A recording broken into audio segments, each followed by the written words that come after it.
A lot of times we'll get questions about, why do you even do this? Why don't you just go stay at a campground? You know, what's the big deal? The main thing is campgrounds usually have a designated cutoff time for checking in to deal with the person. And usually that's around 5 or 6 o'clock. And we are afternoon travelers because we work from the road, so we usually are doing work in the morning, midday, you know, trying to get some work things accomplished. So we drive in the afternoon and the evening and later into the night. So if you want to check in a campground after the office has closed, it can be a big pain in the butt because a lot of them you have to just drive around and find the empty site that you want.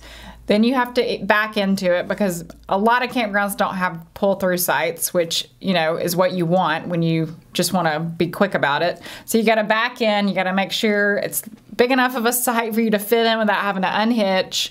You know, then the next morning you got to go to the office, you got to pay, you got to do all this kind of stuff, and you have to check out by 11 a.m. or sometimes earlier, which is nuts to me. But, you know, that's why we don't do it if we're just stopping for one night, because the headache and the hassle involved isn't worth it, and the cost for what we're doing. I mean, there have been times when we've been at a campground for less than 10 hours, and you know, $40 for 10 hours is ridiculous. So that's why we don't do it. With regard to late check-in at campgrounds, I recall a couple of years ago we were in Utah near Park City. This is terrible. And we were going to stay at a nice RV park near Park City.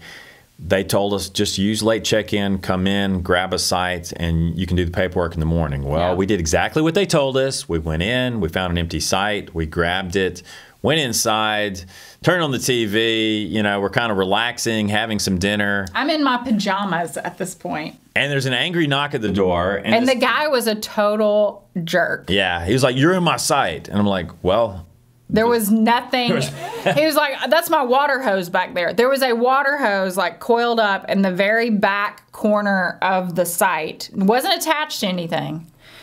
And I'm like, how am I supposed to know that this random water hose back here in the back corner of the site means that somebody's staying in it? Yeah, I think the guy was kind of a newbie RVer, but for future reference, if you're ever leaving your site unattended or empty, you ought to put a chair or something Put something large in the middle of your site towards the front so people know, hey, this is claimed. We usually leave a chair.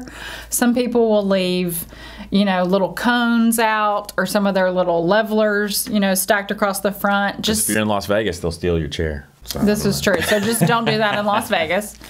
And so, of course, I had to get dressed. Sean had to get dressed. We had to hitch back up. We had to move. And we ended up just leaving the campground because it was like, by this point, it was like 11 o'clock at night. And we didn't want to have to deal with that again. So we just left. We went to a Walmart. It worked out great.